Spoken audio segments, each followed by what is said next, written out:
Alla Antonova says she suffered beatings, abuse and threats at the hands of Russian soldiers at her home in occupied Ukraine. All, she says, because they wanted to know where her son-in-law was serving in the Ukrainian army. Antonova spoke to Reuters from the apartment she now rents in Kiev, having fled the port of Berdyansk, part of the southern Zaporizhia region, to escape the ordeal.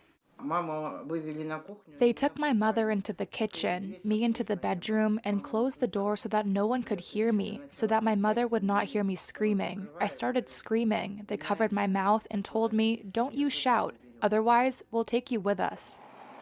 Moscow has denied accusations that its forces have committed atrocities or deliberately attacked civilians during their invasion. Russia's diplomatic mission in Geneva did not immediately reply to a request for comment about the women's claims. Reuters could not independently verify Antonova's account of what happened, nor her mother's.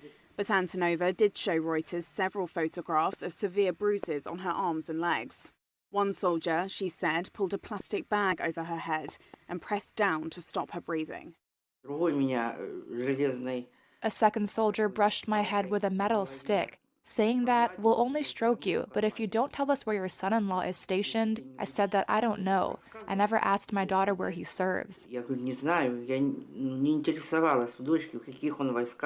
Then, the second one put a black bag over my head. They closed it off, and a hand was placed on my face so that I couldn't breathe. I started to lose consciousness. They removed the bag, and I felt ill. I told them, "Just kill me. It's the truth. I know nothing." 53-year-old Antonova said the Russian soldiers visited them 3 times in the last few months of 2023 and as recently as January this year. In one of the more recent visits, she said the soldiers beat her senseless. She showed Reuters a video she was made to record, sent to her own 29-year-old daughter, Anastasia. In it, she asked her daughter to cooperate if she wanted to see her again.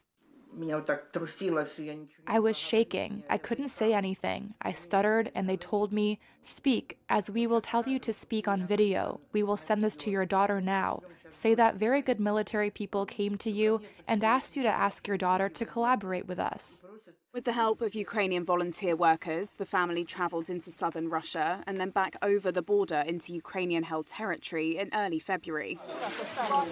A report on conditions in occupied areas released this week by the UN Human Rights Monitoring Mission in Ukraine described a climate of fear in occupied areas more than 2 years after the Russian invasion.